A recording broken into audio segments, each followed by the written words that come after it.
Recording in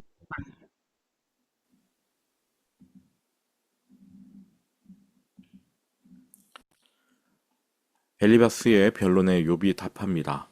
1절.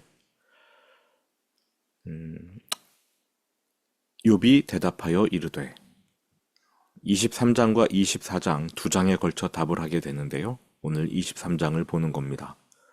2절입니다. 오늘도 내게 반항하는 마음과 근심이 있나니. 욥은 하나님을 향해 반항하는 마음을 품고 있습니다. 이 사실을 부인하지 않고 인정합니다. 내가 받는 재앙이 탄식보다 무거움이라. 하지만 자신이 당한 재앙에 비해서 원망의 크기는 작다. 내가 제대로 탄식하려면, 반항하려면 더 크게 반항하는 것이 맞다. 이러한 뜻입니다. 3절입니다.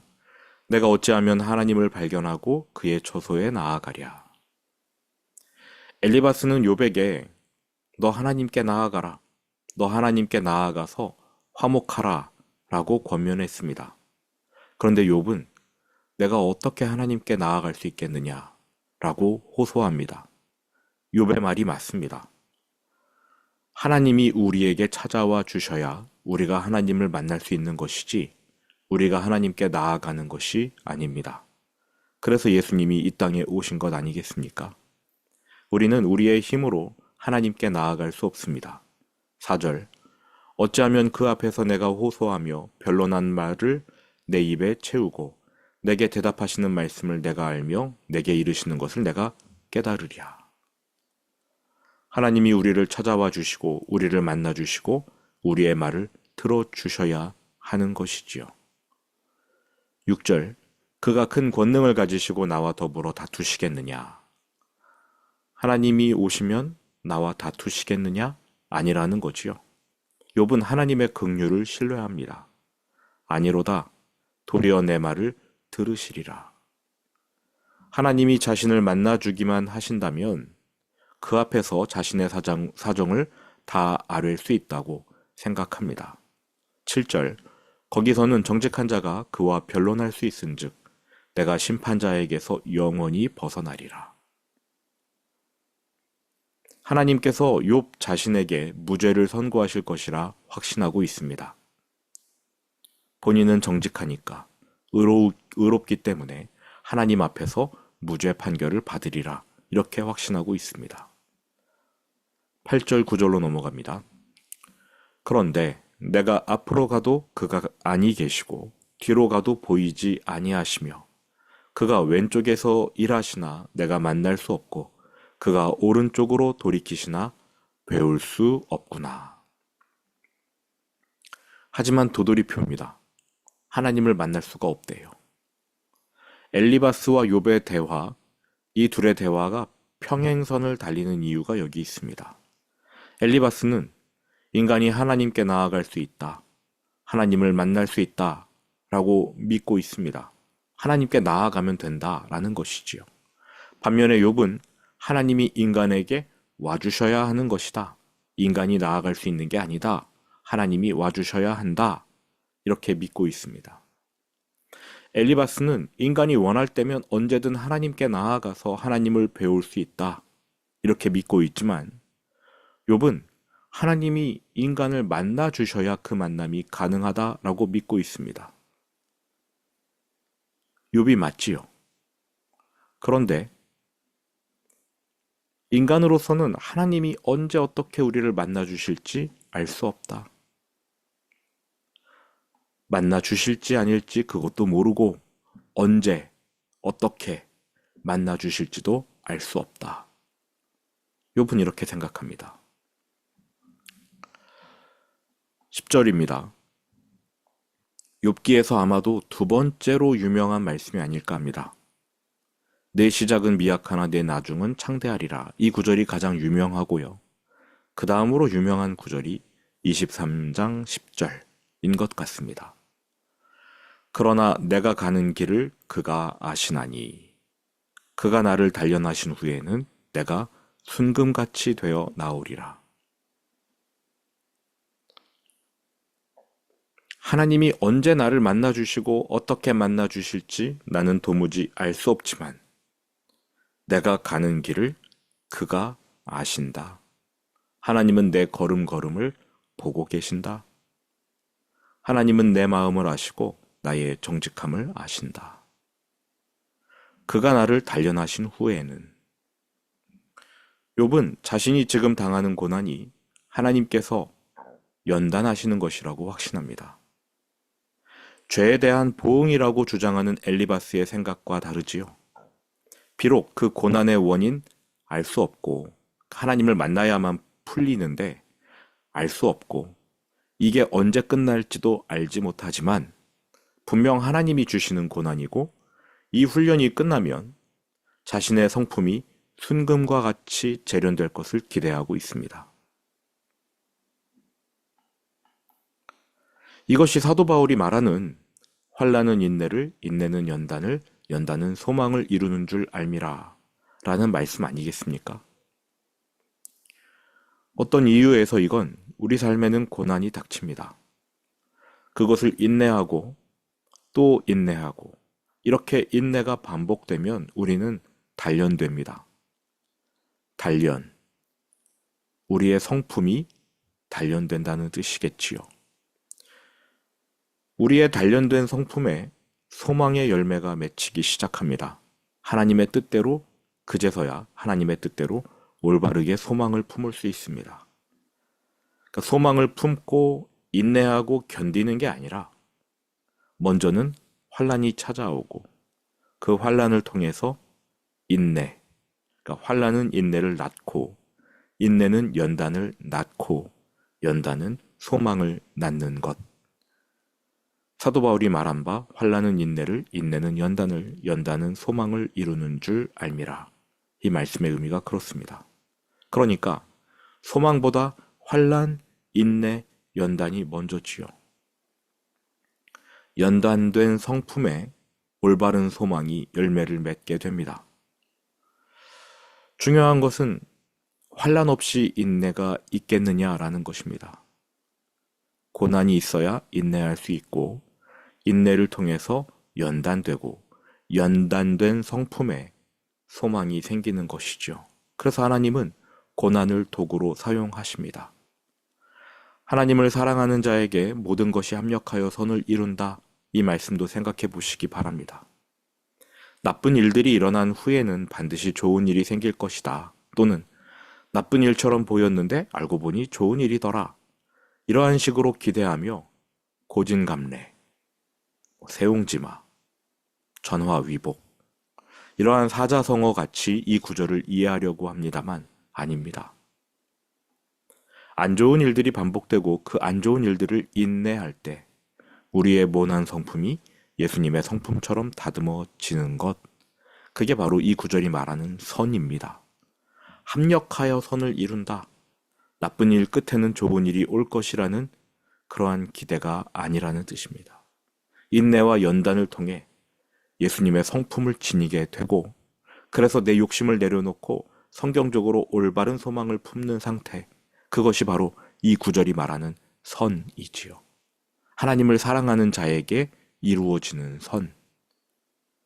내가 원하는 일이 발생하는 게 아니고요. 하나님의 뜻대로 내게서 예수님의 모습이 나타나는 것, 그게 선입니다.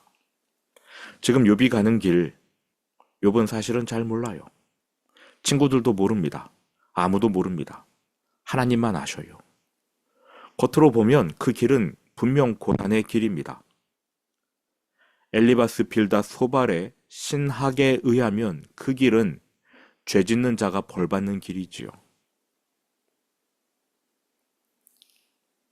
그런데 이러한 고난의 길, 이 길을 욥은 이렇게 믿습니다.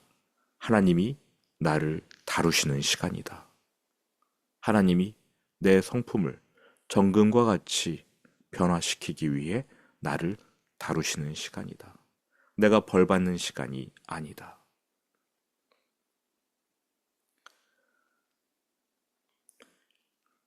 물론 고난이 극심합니다. 욥의 믿음은 흔들릴 대로 흔들립니다. 욥의 성품도 바닥을 칩니다. 그의 못난 성품이 다 드러나지요. 그러나 이 고난의 길 끝에서 하나님이 욥의 믿음을 견고히 세워 주실 것입니다. 그의 성품도 어느새 예수님을 닮아 있게 될 것입니다. 이것이 바로 이 10절의 의미. 내가 가는 길을 나는 모르지만 그가 아신다. 그가 나를 단련하신 후에는 내가 순금같이 되어 나오리라.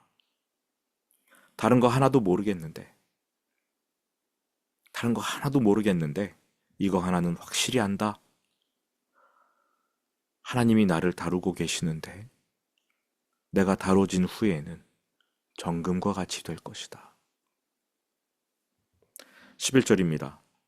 내 발이 그의 걸음을 바로 따랐으며 내가 그의 길을 지켜 치우치지 아니하였고 내가 그의 입술의 명령을 어기지 아니하고 정한 음식보다 그의 입의 말씀을 귀히 여겼도다. 엘리바스가 모함한 것과 달리 욥은 그동안 하나님의 길을 따랐고 하나님의 말씀을 귀하게 여겼습니다. 그러므로 지금의 고난, 죄에 대한 보응이 아닙니다. 욥이 말한 것처럼 원인을 알 수 없는 고난이지요. 하지만 반복해서 고난의 길 끝에 설 때 욥은 예수님과 같은 성품으로 변해 있을 것입니다. 13절. 욥은 하나님에 대해 잘 알고 있습니다. 그는 뜻이 일정하시니 누가 능히 돌이키랴. 그의 마음에 하고자 하시는 것이면 그것을 행하시나니. 14절. 그런즉 내게 작정하신 것을 이루실 것이라. 욥은 하나님께서 자신에게 작정하신 일을 반드시 이루실 것이라고 믿습니다. 인간적으로 안타까운 거는 지금 당장 하나님께서 욥의 인생에 작정하신 일이 고난이기 때문이지요. 하나님이 고난을 작정하셨습니다. 허락하셨습니다. 그래서 욥에게 고난이 임했습니다. 또 하나님은 친구들에게 욥이 모함 당할 것도 작정해 두셨습니다. 친구들의 배후에 사탄이 있고 이 친구들은 하나님을 변호한답시고 사탄의 입을 빌려 욥을 모함합니다. 이건 역시 하나님이 작정해 두신 것이지요. 하나님이 작정해 두신 고난을 당하고 사람들로부터 모함받는 것도 하나님이 작정해 두셨다.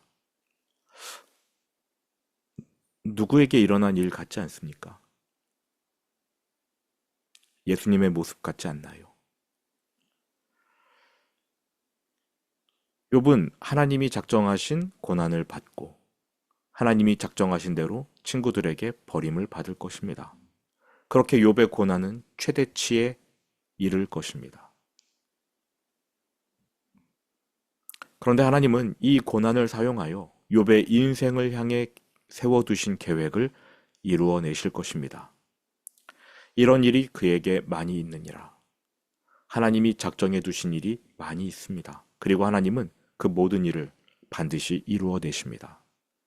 15절. 그러므로 내가 그 앞에서 떨며 지각을 얻어 그를 두려워하리라. 그래서 욥은 하나님이 두렵습니다. 죄를 지어서 두려운 게 아니라 하나님께서 하실 일들, 그 일들이 너무 많기 때문에, 그리고 하나님은 반드시 이루시는 분이시기 때문에, 그것이 좋은 일이든 나쁜 일이든 하나님은 반드시 이루시기 때문에 그러한 하나님을 경외하는 것이지요. 물론 지금 당장은 욥의 인생 가운데 하나님이 결정하신 일이 고난이어서 욥은 또한 그 사실을 알기 때문에 두렵습니다. 왜 고난을 당해야 하는지는 몰라요.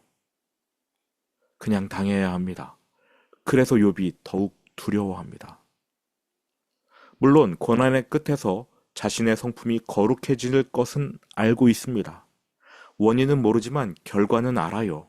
하나님은 한 번 하시면 하시는 분이니까요. 그래서 더 두려운 겁니다. 16절. 하나님이 나의 마음을 약하게 하시며 전능자가 나를 두렵게 하셨나니. 이러한 하나님을 묵상하려 하니까 마음이 한없이 약해지고 두려워지는 겁니다. 17절. 이는 내가 두려워하는 것이 어둠 때문이나 흑암이 내 얼굴을 가렸기 때문이 아니로다. 내가 죄를 지어서 두려워하는 게 아니다. 하나님을 알기 때문에 두렵다.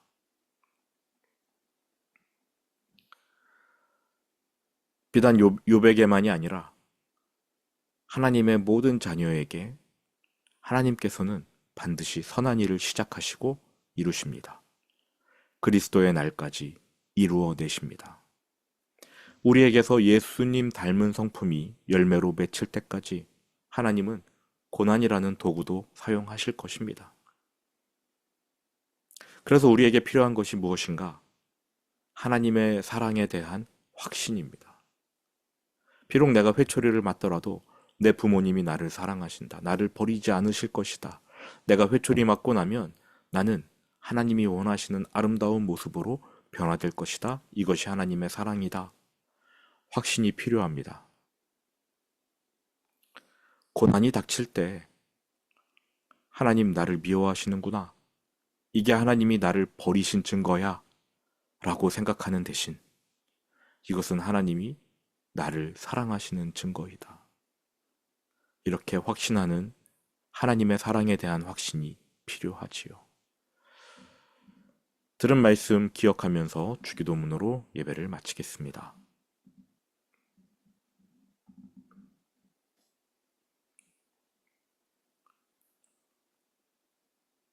하늘에 계신 우리 아버지, 아버지의 이름을 거룩하게 하시며 아버지의 나라가 오게 하시며 아버지의 뜻이 하늘에서와 같이 땅에서도 이루어지게 하소서. 오늘 우리에게 일용할 양식을 주시고 우리가 우리에게 잘못한 사람을 용서하여 준 것 같이 우리 죄를 용서하여 주시고 우리를 시험에 빠지지 않게 하시고 악에서 구하소서. 나라와 권능과 영광이 영원히 아버지의 것입니다. 아멘.